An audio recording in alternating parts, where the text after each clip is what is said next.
강신주는 자기 마음대로 마르크스를 생산력 중심주의자라고 20년간이나 그거였다라고 이야기를 하면서 마르크스를 거의 조롱을 하고 있습니다. 거의 몽유병 환자 취급을 하고 있는데요.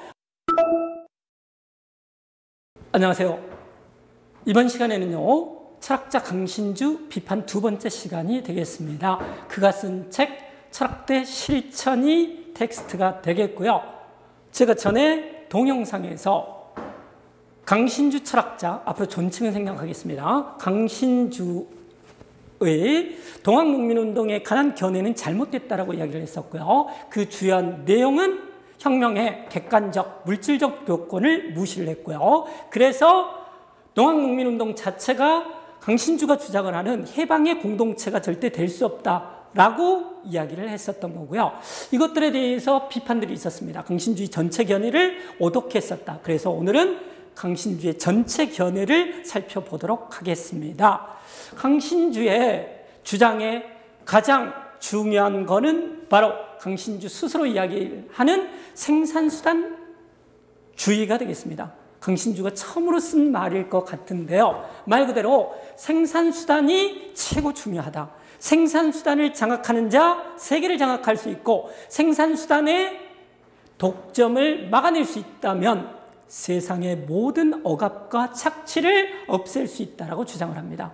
생산수단주의는요, 무엇에 반대냐면은 생산력 중심주의의 반대가 되겠습니다.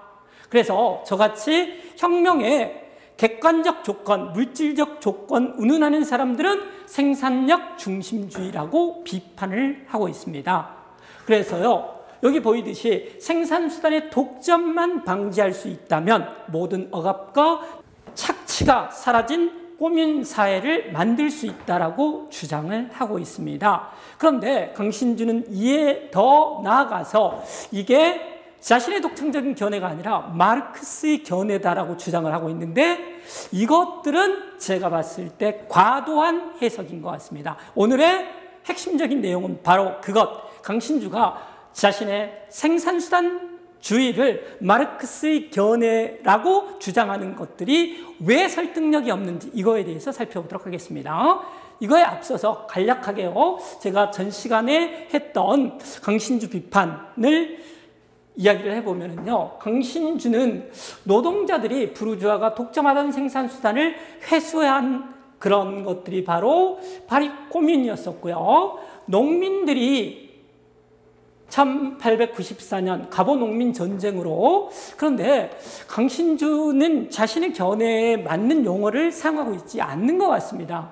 그래서 강신주의 견해에 따르자면은 갑오농민 전쟁이라고 부르지 말고 동학농민혁명이라고 해야 될 것 같습니다. 하여간에 강신주는 갑오농민 전쟁은, 다시 말해서 집강소는 농민들이 지주가 독점하던 생산수단을 회수한 혁명을 상징한다라고 이야기를 하고 있습니다. 여기서 노동자와 농민은 등치되고 있고요. 생산수단의 회수라는 이 조건 때문에 두 개는 똑같이 자유로운 공동체를 이루어낼 수 있었다라고 주장을 하고 있습니다. 따라서 저같이 농민사회에서 해방이라는 것들은 이루어질 수 없다라고 주장하는 것들은 바로 생산력 중심주의라고 강신주가 비판을 한다는 것입니다. 그래서 강신주는 자유의 경제적인 토대로서 동학농민회에서 토지는 균등하게 나누어 경작한다. 이것들에 대해서 지주가 독점하던 생산수단을 이제 농민들이 장악하게 됐었다라고 주장을 하는데요. 바로 여기서 바로 강신주의 견해가 잘못됐다, 오류다라고 제가 이야기를 했었던 겁니다. 그래서요, 이 주장 자체를 토지 소유권의 문제로 볼 수 없다라는 것들이고요. 왜? 국가 권력이 전제되지 않았기 때문에. 지주의 토지를 빼앗기 위해서는 국가 권력을 장악해야 되는데 농민들이 국가 권력을 장악하려고 했었다라는 근거는 어디에도 없고요. 강신주도 제시를 못하고 있습니다. 물론 강신주는 변명을 하고 있죠. 실패한 혁명이기 때문에 모든 자료가 사라졌다라는 식으로 이야기를 하고 있는데요. 그 다음 강신주가 말하는 설사 토지를 균등하게 분배한 게 소유권, 지주의 소유권을 빼앗아서 농민에게 나누어졌다라고 이거를 주장 자체를 한다 하더라도 실제로 이루어졌는지는 또 별개의 문제라는 거죠.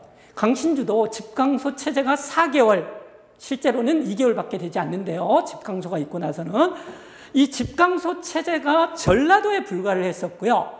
전라도에서 또한 김학진이라는 전라감사와 협력하여서 일들이 진행되고 있었고요. 이것보다 더 중요한 거는 전주화약을 맺게 되는 계기가 바로 뭐냐면은 일본군이 들어와서 청일전쟁을 일으킬까 봐서 정부하고 화해를 하는 거거든요. 따라서 전라도 지역에 국한됐었던 집강소에서 전면적인 토지 소유 관계를 재편을 했다라고 절대로 믿을 수가 없다라는 거죠. 이거에 대한 역사적인 근거를 제시하지 않는 한 강신주의 견해는 잘못됐다라는 것들이고요. 누구도 이제까지 역사학자도 이런 식의 주장을 하지 않았었다라는 겁니다. 따라서 한마디로 말해서 강신주의 동학농민운동에 관한 견해는 소설에 불과하다라는 것. 그래서 강신주의 견해는 오류다라고 말씀드렸던 거고요.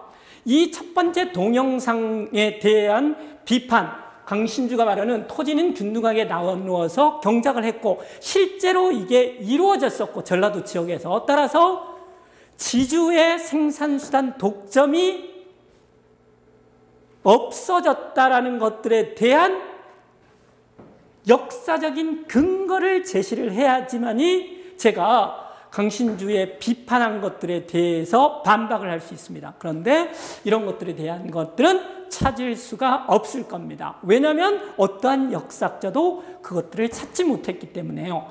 그래서 이제 본격적으로 그렇다고 그러면은 강신주가 생산수단주의라는 게 어떻게 마르크스 견해하고 연결시키고 있는지 이것들에 대해서 본격적으로 이제 살펴보도록 하겠습니다.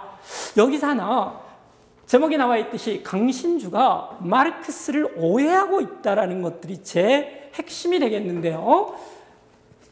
강신주는 이렇게 주장을 한다는 거예요. 마르크스도 생산수단 중심주의야 생산력 발전주의에서 왔다 갔다 했다라고 주장을 합니다. 이게 어이가 없는 게 뭐냐면요.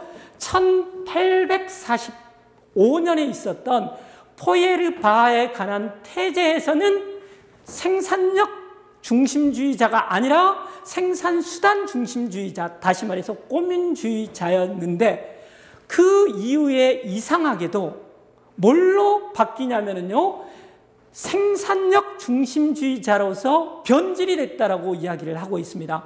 강신주는 이 변질이 된 이유를 바로 친구를 잘못 사귀어서 엥겔스 때문에 이렇게 됐다라고 엥겔스가 자본가의 자식이라는 이야기까지 하면서 계속 주장을 하고 있는데 전혀 역사적으로 이것도 별로 근거가 없습니다. 하여간 살펴보면은요. 이렇게 1848년부터 생산력 중심주의로 헷가닥했었던 마르크스가 거의 20년간의 방황을 거쳐서 1867년 자본론 1권을 썼을 때 다시 강신주가 말하는 생산수단 중심주의로 돌아왔다라는 거. 20년간 방황을 끝내고 그리고 나서 파리 코뮌을 경험을 하고 이러면서 결론적으로 생산수단 중심주의가 맞다라는 것들을 이제 자본가의 자식인 엥겔스로부터 독립을 해서 자신의 고유한 주장들을 갖게 됐다라고 이야기를 합니다.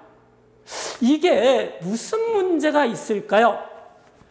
강신주는 자기 마음대로 마르크스를 생산력 중심주의자라고 20년간이나 그거였다라고 이야기를 하면서 마르크스를 거의 조롱을 하고 있습니다. 거의 몽유병 환자 취급을 하고 있는데요. 무슨 이유인지 그리 영민했었던 마르크스가 생산력주의에 빠져 있었다. 코뮌주의하고 상반되는 그 다음에 정말 무엇인가에 홀린 듯 그렇게 빠져 있었고요.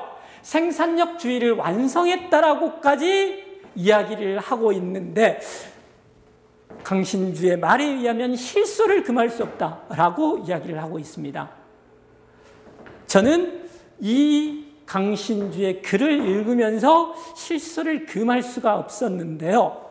과연 마르크스가 강신주의 주장대로 생산력주의에서 생산수단 중심주의로 옮겨갔을까?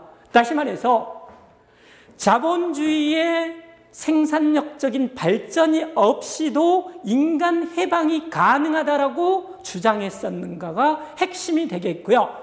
강신주가 이야기하듯이 생산력 수준에 상관없이 경제발전 수준에 상관없이 언제든지 간에 즉각적으로 일체의 유보 조건 없이 과연 해방이 가능할 수 있겠는가? 꼬민사회가 될 수 있겠는가? 이게 바로 우리의 핵심적인 쟁점이 되겠습니다.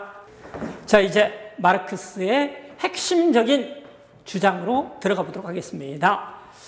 그래서요, 이게 이른바 부정의 부정이고 자본론의 결론에 해당을 하고요. 어찌 보면은 마르크스 사상 전체의 핵심이 되겠습니다. 그만큼 중요하고요. 그만큼 어려울 수 있습니다. 그래서 예를 들어서 설명을 하면서 한번 넘어가 보도록 하겠습니다.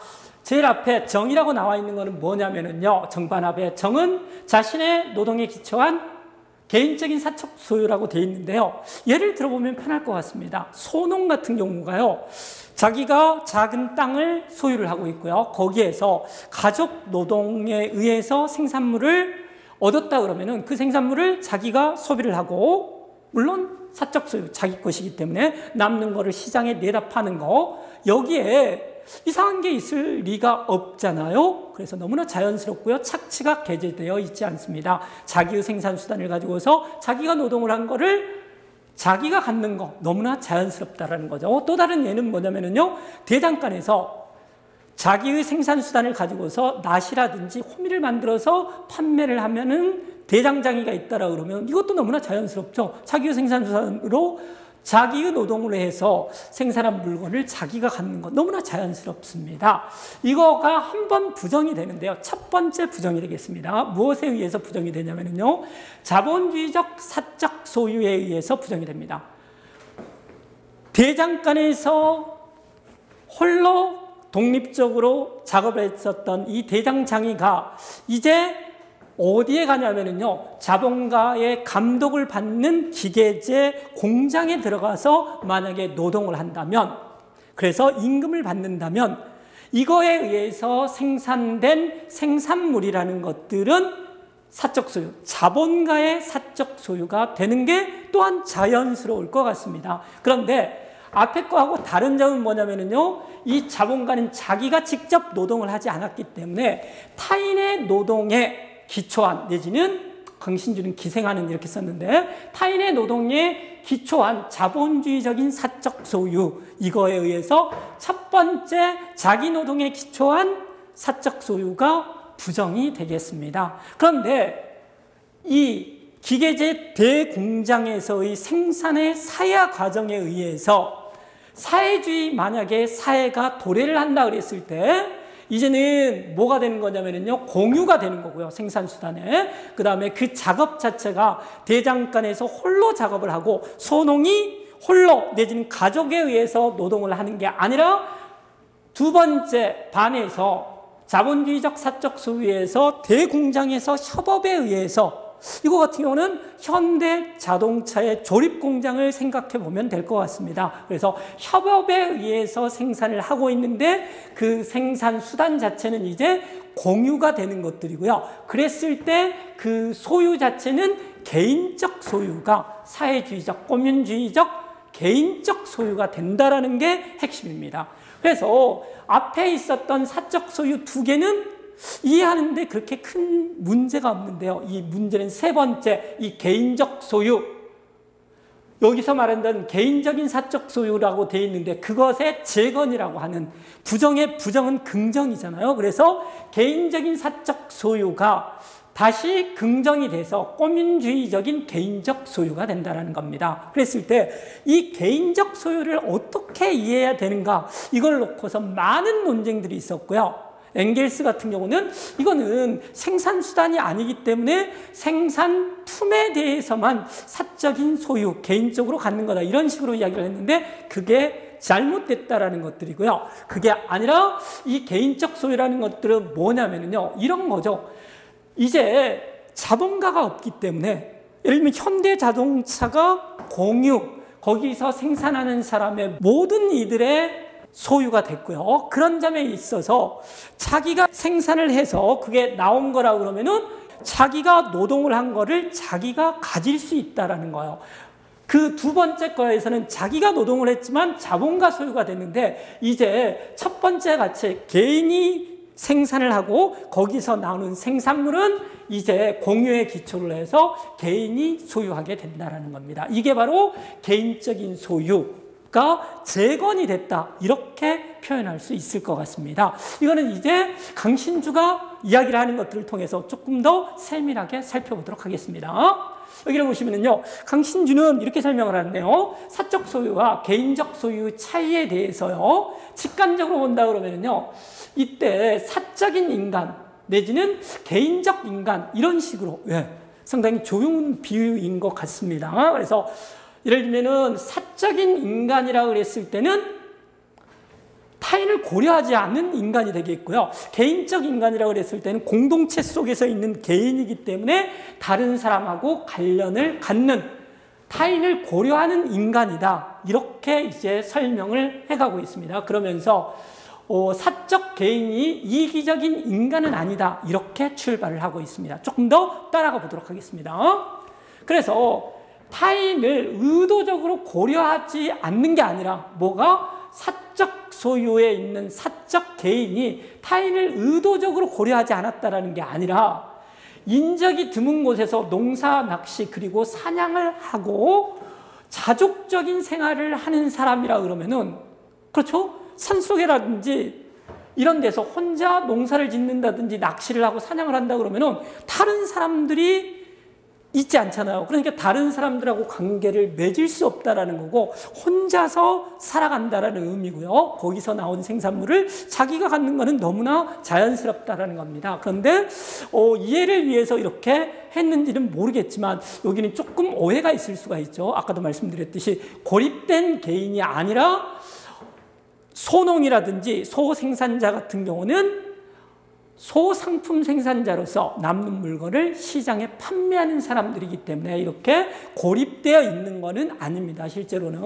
그리고 이 사람이 바로 사적인 인간이다. 그래서 자신만의 생산수단을 가지고 자신의 노동에 기초를 해서 개인적인 사적 소유를 실현하는 것이다. 이렇게 보시면 되겠고요. 아까 전에 제가 예를 들었었던 소농이라든지 대장장이를 생각해 보시면 이해가 편할 것 같습니다. 이거에 비해서 이제 개인적 소유를 설명하기 위해서 개인적 인간이라는 것은 땅도 낚시터도 그리고 숲도 공유하는 인간이라. 그러니까 자신의 소유가 아니라 이제 공유한다라는 것들이고요. 그래서 한정된 땅이니 농사를 지을 때 무슨 땅에 농사를 짓고 어떤 농사를 짓고를 이웃과 상의할 수밖에 없다라는 것들이고요. 그 다음에 숲에서 사냥을 할 때나 뗄나무를 구할 때도 이웃을 염두에 두어야 한다.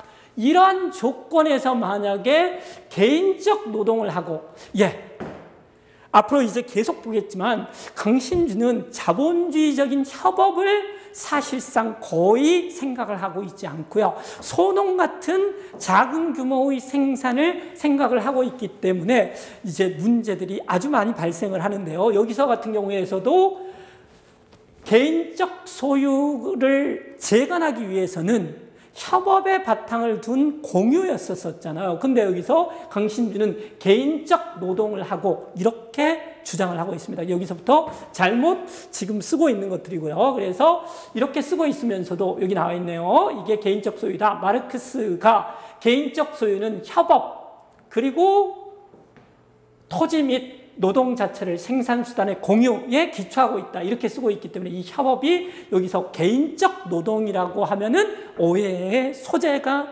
소지가 있겠습니다. 그래서 여기 같은 경우는 협업이라고 이야기를 해주는 게 좋을 것 같고요. 강신주는 계속해서 뭐라고 이야기를 하고 있냐면요, 국유가 아니라 국가주의를 계속 배격을 하고 있는데요.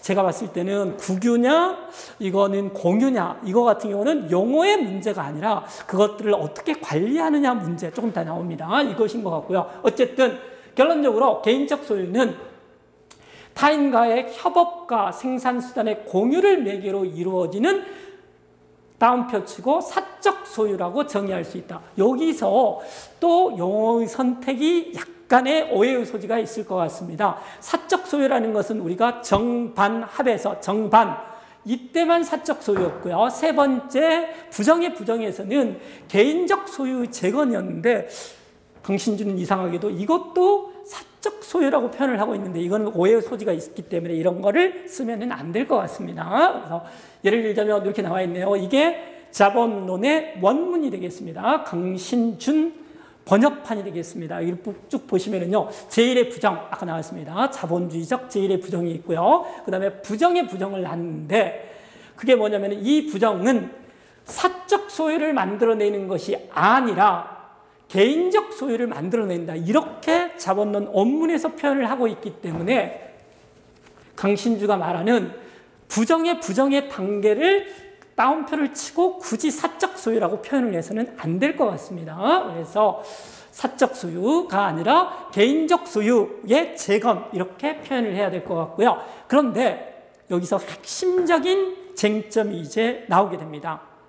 강신주는 이 부정의 부정, 정반합이 자신의 생산수단주의를 옹호하고 있다라고 주장을 하는데요. 그게 아니라는 게 여기서 이제 나오기 시작하는데요. 강신주는 아이러니한 거는 개인적 소유 사회, 즉 꼬민 사회가 가능하게 만들었던 장본인들이 바로 자본가였다라는 것을 이야기를 하고 있습니다. 자본가들이 노동자들을 공장이나 회사에 편입시켜서 협업과 생산수단 공유를 가르쳐 주었기 때문이다. 바로 이런 거죠. 그러니까 자본주의 생산에 물질적인 기초가 있었기 때문에 부정의 부정, 개인적 소유가 재건될 수 있다라는 것이 바로 강신주도 지금 따라가면서 설명을 하고 있고 자본론 원문에도 그렇게 나와 있겠습니다. 그래서 예를 들면 강신주의 생산수단 중심주의, 생산력 발달한 사회이건 그렇지 않은 사회이건 사회 발전 수준에 상관없이 노동자들이 생산수단만 장악을 하면 농노들이 토지만 장악을 했다면 바로 꼬민사회가 될 수 있다. 그런데 여기서 강신주는 뭐라고까지 주장을 하고 있냐면요. 농노들이 토지를 장악하는 그 순간, 여기 나와 있습니다.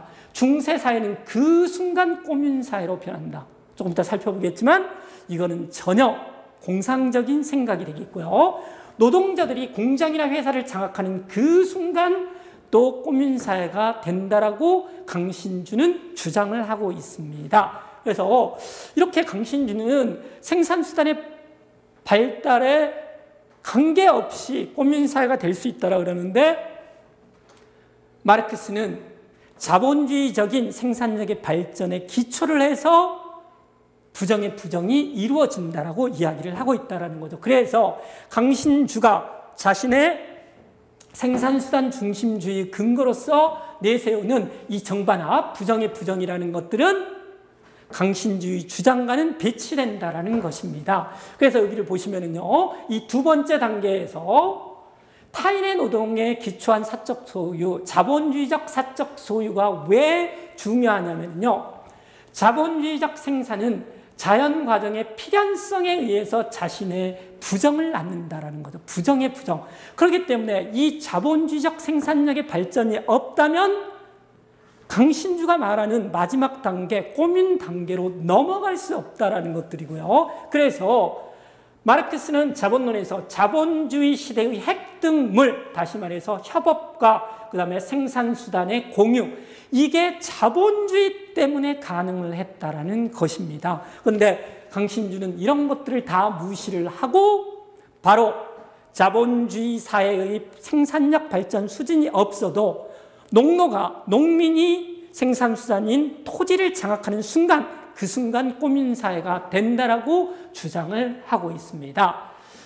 그런데 여기서 이제 우리가 하나 봐야 될 게요. 강신주가 말했던 공산당 선언에서부터 마르크스가 맛이 가기 시작해서 거의 20년간 맛이 가서 자본론 1권에 와서야 이제 정신을 차리면서 생산수단주의로 바뀐다라고 하면서 자신이 주장을 하고 있었는데요. 그런데 마르크스는 절대로 이런 식의 주장에 찬성하지 않을 것 같습니다. 왜냐하면 그 근거는 뭐냐면요. 지금 아까 말했던 그 자본론 전체의 결론에 해당을 하는 정반합, 부정의 부정을 설명을 하는 마지막 주에 이 공산당 선언의 내용을 주로 달고 있다는 거예요. 이거는 무엇을 의미를 하냐면요. 바로 자신의 자본론에서 자신이 제시를 한 이 이론 자체는 공산당 선언에 그것들을 발전시킨 거고 그것들하고 배치되지 않는다라는 것을 의미한다는 거죠. 내용을 봐도 마찬가지입니다. 뭐라고 되어 있냐면요. 부르주아 계급이 아무런 의지도 저항도 없이 묵묵히 수행하는, 아까 우리는 자연사적 과정이라고 마르크스가 자본론에서 표현을 하는 그 생산력의 발전, 산업의 진보, 이런 것들에 의해서 노동자들이 혁명적으로 단결할 수 있고요. 그런 것들에 의해서 부르주아 계급은 자신의 무덤을 파는 사람들인 노동자 계급을 생산하게 됐었다라고 주장을 하고 있다는 거예요. 그래서 강신주가 말하는 자본주의적인 생산력적인 기초 없이도 꼬민사회를 이룬다라는 것들은 객관적 조건의 문제일 뿐만 아니라 또한 주체의 문제도 된다라는 거. 그러니까 주체 형성이라는 것들을 강신주는 보지 못한다라는 겁니다. 이런 식으로 주의 의미에 대해서 그 윤서영이라는 학자가 있는데요. 한신대 교수였다가 지금은 정년퇴임을 했는데요. 이 양반입니다. 한국에서 마르크스주의를 가장 깊게, 가장 오랫동안 연구한 학자가 되겠고요. 이 학자도 이렇게 주장을 하고 있네요. 강신주의 주장과 달리, 그러니까 공산당 선언에서 맛이 갔던 마르크스가 자본론에서 정신 차렸다. 그래서 생산수단 중심주의가 됐다라는 것들을 반박을 하면서 이렇게 이야기를 하고 있습니다. 마르크스는 자본주의적 축적의 역사적 경향을 분석하는 마지막 문장의 각주에서 노동자 연합을 언급하는 공산주의자 선언, 공산당 선언을 인용하고 있습니다. 자본의 결론이 공산당 선언을 계승하고 있다는 것을 암시하고 있는 셈입니다. 그래서 강신주의 주장이 별 근거가 없다는 거, 내용적으로도 그렇고요. 이런 식의 근거에 의해서도 강신주의 주장은 마르크스에 의해서 뒷받침되지는 않는다는 것을 알 수 있습니다. 그래서 강신주가 했었던 이런 오해, 그러니까 그 이전에 1845년 포에르바에 관한 태제에서는 생산수단 주의였었는데 그 이후로 맛이 갔다가 20년 만에 정신 차렸다. 그래서 왜 그렇게 똘똘했었던 마르크스가 맛이 갔던가? 친구 엥겔스를 잘못 사귀어서 맛이 갔다라고, 심지어 자본가의 아들 엥겔스 때문에 변호사의 아들 마르크스가 맛이 갔었는데 이제 독자적인 길을 걷게 되었다. 이렇게까지 강신주는 표현하고 있는데 전혀 근거는 없습니다. 차라리 그러면 된다는 거죠. 이 철학이기 때문에 굳이 제가 봤을 때 마르크스에 근거하지 않고서도 자신의 생산수단주의라든지 또한 꼬민 사회 이런 것들을 이야기를 할 수 있는데 굳이 마르크스에 기반할 필요는 없다라고 생각을 합니다. 그래서요, 강신주의 주장, 농노들이 토지를 장악했다면 그 순간 꼬민사회가 되고 노동자들이 공장이나 회사를 장악했다면 그 순간 꼬민사회가 된다라는 이런 식의 주장에 있어서의 문제점에 대해서 이제 한번 다시 검토를 해보겠습니다.